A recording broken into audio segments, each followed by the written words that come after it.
नमस्कार। 1857 एक ऐसा साल जिसने हिंदुस्तान का इतिहास और भूगोल दोनों हमेशा हमेशा के लिए बदल दिए। आज हम उसी महान विद्रोह की कहानी में उतरेंगे जिसने ब्रिटिश साम्राज्य की जड़ों को हिलाकर रख दिया था। तो सोचने वाली बात यह है कि आखिर कैसे राइफल के कारतूसों को लेकर उड़ी एक मामूली सी अफवाह ने इतनी बड़ी बगावत की शक्लें ले ली। एक ऐसी बगावत जिसने आने वाले कल के भारत की पूरी कहानी तय कर दी। चलिए इस दिलचस्प कहानी की परतों को एक एक करके खोलते हैं।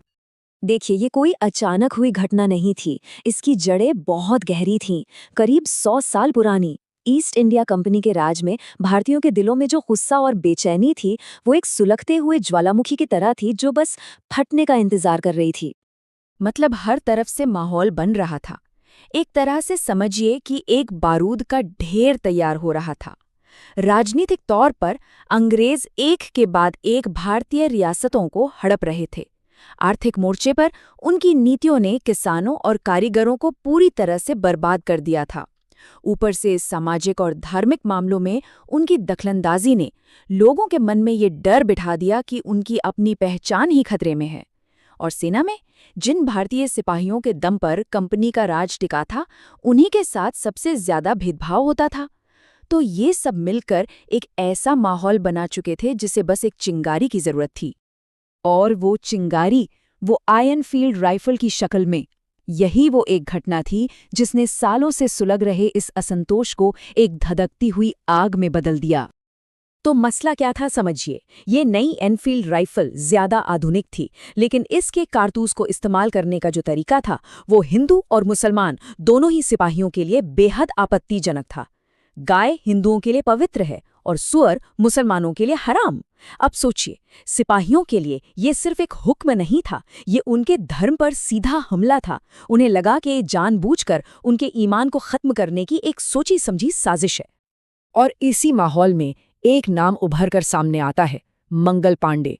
34वीं बंगाल नेटिव इन्फेंट्री के एक नौजवान सिपाही जिन्होंने इन कारतूसों को छूने तक से मना कर दिया। और उनका ये नारा, मारो फिरंगी को, ये सिर्फ एक नारा नहीं रहा, ये पूरे विद्रोह की आवाज बन गया जिसने हजारों लाखों लोगों को हिम्मत दी। इसके बाद तो जैसे हालात बहुत तेजी से बदलने लगे। मंगल पांडे ने जब अपने अफसरों पर हमला किया और फिर उन्हें फांसी दे दी गई, तो ये खबर आग की तरह फैल गई। उनकी शहादत ने सिपाहियों के गुस्से को और भड़का दिया। और ठीक 1 महीने बाद 10 मई को मेरठ की छावनी में ये गुस्सा फूट पड़ा। सिपाहियों ने जेलें तोड़ दी, अपने साथियों को आज़ाद कराया और सीधा दिल्ली की ओर निकल पड़े।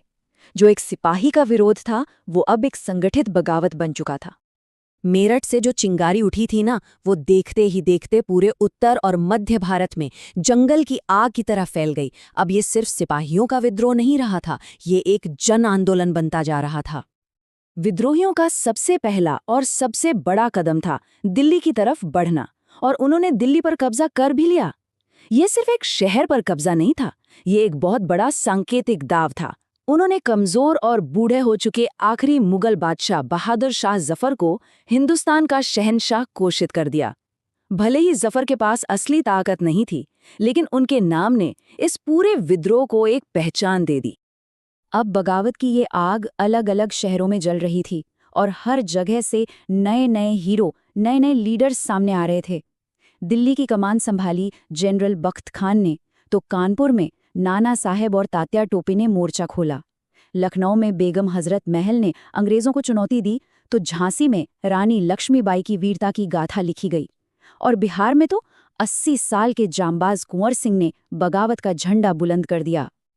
लेकिन इतनी हिम्मत, इतनी कुर्बानियों और इतने बड़े पैमाने पर फैलने के बावजूद ये विद्रोह आखिर नाकाम क्यों हो गया? ऐसी क्या वजहें थीं कि अंग्रेज इस तूफान को रोकने में कामयाब हो गए? इसका जवाब दोनों तरफ की ताकतों के बीच के फर्क में छिपा है। चलिए देखते हैं। एक तरफ थे हमारे विद्रोही, जिनके पास जोश और जज्बे की कोई कमी नहीं थी, लेकिन उनके पास कोई एक सेंट्रल लीडर नहीं था, कोई कॉमन प्लान नहीं था। हर कोई अपने अपने इलाके में लड़ रहा था। दूसरी तरफ थे अंग्रेज, पूरी तरह से संगठित, बेहतर हथियारों से लैस, और सबसे बड़ी बात, उनके पास रेलवे और टेलीग्राफ का नेटवर्क था, जिससे वो अपनी सेना और जानकारी तेजी से एक जगह से दूसरी जगह पहुंचा सकते थे। और एक बहुत बड़ी वजह ये भी थी कि ये बगावत पूरे भारत में एक साथ में ही फैली। पंजाब, बंगाल और दक्षिण भारत के बड़े हिस्से या तो शांत रहे या अंग्रेजों के वफादार बने रहे। और आखिरकार 1859 आते आते अंग्रेजों ने इस बगावत को पूरी तरह से कुचल दिया। जंग के मैदान में तो लड़ाई खत्म हो गई, लेकिन इसकी कहानी अभी शुरू ही हुई थी।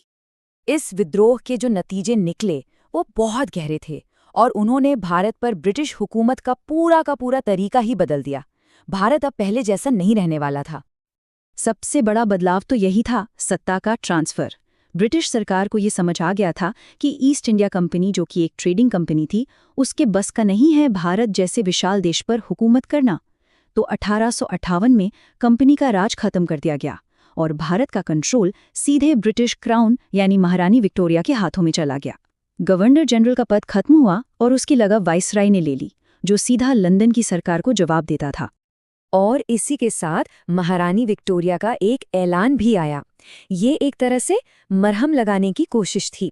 इसमें वादा किया गया कि अब से भारतीय राजाओं के राज्यों को नहीं छीना जाएगा और लोगों के धर्म में कोई दखलंदाजी नहीं होगी। ये एक सोची समझी चाल थी ताकि भविष्य में फिर कभी ऐसी बगावत न हो सके। तो आखिर में हम उसी सवाल पर लौटते हैं, क्या 1857 सिर्फ एक नाकाम बगावत थी या ये हिंदुस्तान की आज़ादी की लड़ाई का पहला पन्ना था? भले ही ये बगावत अपने फौरी मकसद में कामयाब नहीं हो सकी, लेकिन इसने हिंदुस्तान के लोगों में एकता और राष्ट्रवाद की वो भावना जगा दी जिसने आगे चलकर आज़ादी के आंदोलन की नींव रखी। ये वो चिंगारी थी जिसने आज़ादी की उस आग को रोशन किया जो 90 साल बाद जलकर पूरी हुई।